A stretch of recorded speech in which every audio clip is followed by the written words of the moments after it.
നമ്മൾ പ്രാവിൻകൂട് ഷാപ്പിന്റെ ട്രെയിലറാണ് റിയാക്ട് ചെയ്യാൻ പോകുന്നത്. ആക്ച്വലി ട്രെയിലർ ഇറങ്ങിയിട്ട് ഇപ്പോൾ 5 ദിവസമായി അല്ലേ? 5 ദിവസമായി. സോറി, ഈ ട്രെയിലർ ഇറങ്ങിയിട്ട് ഇപ്പോൾ ഒരു 5 ദിവസം ആയിട്ടുണ്ട്. നമ്മൾ ഓൾറെഡി ട്രെയിലർ കണ്ടിരുന്നു. കുറച്ച് വർക്കിൻ്റെ കുറച്ച് ഇതൊക്കെ ആയതുകൊണ്ട് നമുക്ക് റിയാക്ട് ചെയ്യാൻ പറ്റില്ല ടൈമിൽ. ഞാൻ കണ്ടിട്ടില്ല. ഞാൻ കണ്ടില്ലേ? ഫ്രഷ് ആയിട്ട് കാണാൻ ഒരാളുണ്ട് കേട്ടോ. ഞാൻ ആക്ച്വലി ട്രെയിലർ കാണാൻ നിങ്ങൾ കാണാല്ലേ ട്രെയിലർ. സോ അപ്പോൾ നമ്മൾ ട്രെയിലർ കണ്ടിട്ട് അതിൻ്റെ നമ്മുടെ കുറച്ച് പറയാം. സോ നമുക്ക് ട്രെയിലർ കണ്ടോ. അപ്പോൾ നിങ്ങൾക്ക് ഫ്രഷ് എക്സ്പീരിയൻസ് ആണ്. ഞാൻ മാത്രം മതി ഇതിന്. അതെ, ഞങ്ങൾ പോട്ടെ. അപ്പോൾ ട്രെയിലർ അന്നാ ഷാപ്പിൽ ആദ്യം തരണ്ട.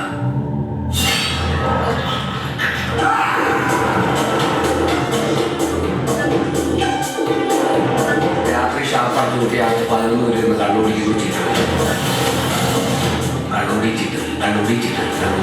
2 ഡോറുകളുടെ കഴിഞ്ഞ 4 മണിക്കൂറായി ആരും അകത്തേക്ക് വന്നിട്ടില്ല. വന്നിരുന്നെങ്കിൽ മഴയുള്ളതുകൊണ്ട് കാലിലെ ചെടി വന്നേ.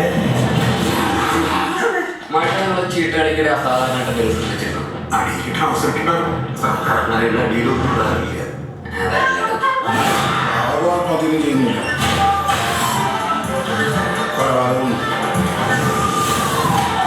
സുന്ദരിയായിട്ടുള്ള മൃഗം ഇങ്ങനെ പ്രേമിച്ചത് പണ്ടത്തെ ആൾക്കാർ പറയും പ്രേമത്തിൽ കണ്ണുമുക്കൊന്നുമില്ല.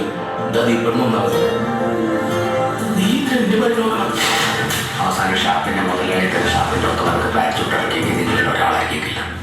അല്ല, എന്തിനിപ്പോ ബാബു പാരച്ചൂട്ടിൽ ഇറങ്ങി?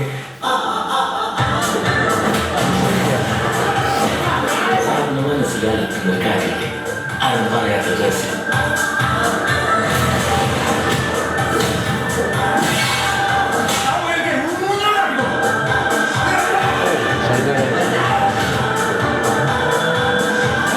ആളുകളുടെ നല്ലൊരു ജീവിതമാണ്. അത് സൂക്ഷിച്ചാക്കി വേണ്ടി ചെയ്താൽ ഇത്രയും കോംപ്ലിക്കേറ്റഡ് ആയിട്ടുള്ള മാത്രം ചെയ്യാൻ പറ്റും. ആർക്കും എന്നെ പിടിക്കാൻ കഴിയില്ല എന്നൊരു നാർസിസിസ്റ്റിന്റെ വെല്ലുവിളിയാണ്.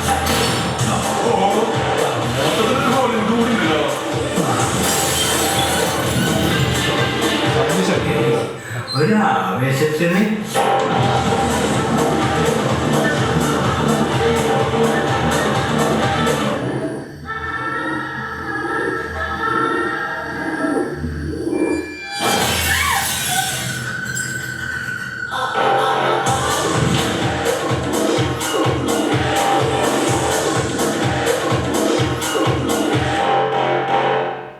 ചേട്ടൻ അപ്പോൾ ട്രെയിലർ ഫസ്റ്റ് ടൈം കണ്ടല്ലോ. ചേട്ടൻ്റെ അഭിപ്രായം പറയും.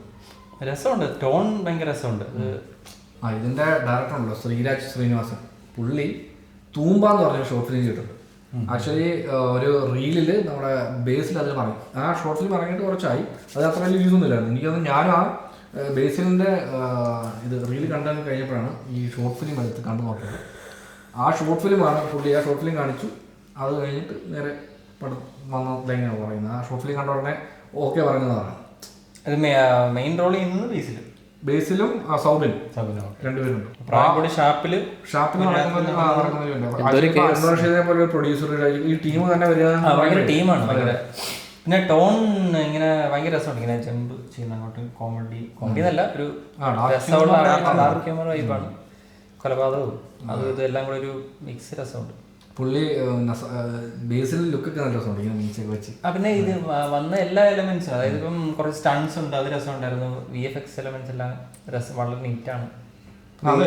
ഹ്യൂമർ വർക്ക് ആവുന്നുണ്ട്. പ്രൊഡക്ഷന്റെ ഭയങ്കര ഒരു നല്ല ഡയറക്ഷൻ ഫീൽ ചെയ്യുന്നുണ്ട്. അതെ, പുള്ളിയുടെ ഈ തൂമ്പ എന്ന് പറഞ്ഞ ഷോർട്ട് ഫിലിം കണ്ടു കഴിഞ്ഞാൽ മനസ്സിലാവും പുള്ളിക്ക് നല്ല പണി അറിയാവുന്ന ആളാണ്. കാര്യം നല്ല ഭയങ്കര രസമുള്ള സാധനം. ചെറിയ കണ്ടന്റാണ്, പക്ഷെ അത് വെച്ചിട്ട് അതിന് സെറ്റിങ് തന്നെ. ഇപ്പം നമ്മൾ ഷാപ്പ് സെറ്റ് ചെയ്യുന്ന പകരം ഷാപ്പിന് ഒരു അഡ്ജക്റ്റീവ് പോലെ പ്രാവിൻകൂട് മേളിലുള്ള ഒരു ഷാപ്പ് എന്നുള്ള സെറ്റപ്പ്.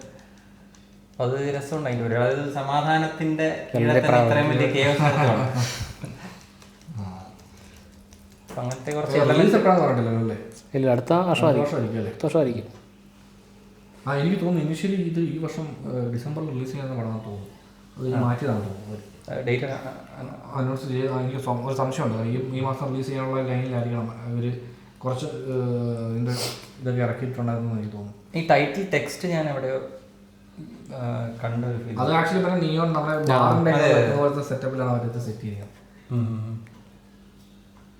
എനിവേ സംഭവം കൊള്ളാം. ഒരു ഫൺ. അതെ, നല്ല എന്റർടൈനർ ആവുമെന്ന് തോന്നുന്നു. അടുത്ത വർഷത്തെ മെയിൻ സാധനം ആവാനുള്ള ചാൻസ്. അടുത്ത വർഷത്തെ ആവേശം ബേസിലെ ഇപ്പൊ ഇറങ്ങിയെല്ലാം ഭയങ്കര ഹിറ്റായിട്ട്. അതെ അതെ, ഇതിനകത്ത് അഭിനയിക്കുന്നവരും ഈ പറഞ്ഞ ക്രൂവും ആൾക്കാരെല്ലാവരും കുറച്ച് സക്സസ്ഫുൾ. ഇങ്ങനത്തെ ഈ ഫോർമുലയ്ക്ക് ഇപ്പൊ ഭയങ്കര മാർക്ക് ഡിമാൻഡ് ഉണ്ട്. അതായത് ഒരുപാട് ക്യാരക്ടേഴ്സ് ഒരുമിച്ച് വന്നിട്ട് അതും ഈ പറഞ്ഞ സെറ്റിംഗ് ഒരുപാട് ലൊക്കേഷൻ ഒരുപാട് ഇങ്ങനെ എക്സ്പ്ലോർ ആവാതെ ഒരു മേജർ ഒരു സീക്വൻസ് നടക്കുന്ന ഒരു സ്ഥലത്തായിരിക്കും. അപ്പൊ ഇതിനകത്ത് മറ്റേ ആ ലാസ്റ്റ് തലക്കടിക്കുന്ന അപ്പൻ ഉൾപ്പെടെ ഒരു ഫാൻ ബേസ് ഉണ്ടാവും, കാണും. അതെ, ഇപ്പൊ ആവേശത്തിന് ശേഷം അൻവർ റഷീദിന്റെ പ്രൊഡക്ഷൻ വരുന്ന സിനിമയാണ്. സോ അതുകൊണ്ട് തന്നെ എല്ലാവർക്കും ഒരു എക്സ്പെക്ടേഷൻ കുറച്ച് കൂടുതലുണ്ടാവും. അപ്പൊ അടുത്ത വർഷത്തെ സ്റ്റാർട്ടിങ്ങിൽ തന്നെ മെയിൻ വെടിക്കെട്ടോടുകൂടി എല്ലാ പടങ്ങളും ഉണ്ട്.